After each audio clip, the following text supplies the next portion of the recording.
বর্তমানে অন্তর্বর্তীকালীন সরকার ডিসেম্বর থেকে জুনের মধ্যে নির্বাচন দিবে বলে স্পষ্ট করেছে। এরপরেও বিএনপি কথায়, কথায় আন্দোলনের হুমকি দিচ্ছে।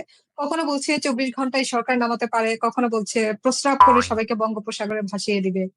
এই যে কথায়, কথায় আন্দোলনের ঘোষণা দিয়ে বিএনপি গত ১৬ বছরে কি অর্জন করেছে? মাঠে আমরা মাঠে বিএনপির পক্ষ থেকে যখন কোনো কথাবার্তা বলা হয় এটা জাস্ট একটা পলিটিক্যাল রিটোরিক সেন্টেন্স ছাড়া কিছু না। কিন্তু আপনি আনুষ্ঠানিকভাবে দলের পক্ষ থেকে যখন সিনিয়র নেতৃবৃন্দ থেকে কোনো ইনফরমেশন পাচ্ছেন সেটাকে আপনি গুরুত্ব দিতে পারেন। বিচ্ছিন্ন কোনো ঘটনাকে সমালোচনার খাতিরে আনা যায়। তবে আমরা যতদূর দেখতে পাচ্ছি বর্তমান সরকার এবং বিএনপি সহ অন্যান্য রাজনৈতিক দলগুলো মিলিতভাবেই বর্তমান যে ফ্যাসিস্ট পরবর্তী অবস্থা সেটাকে মোকাবেলা করছে।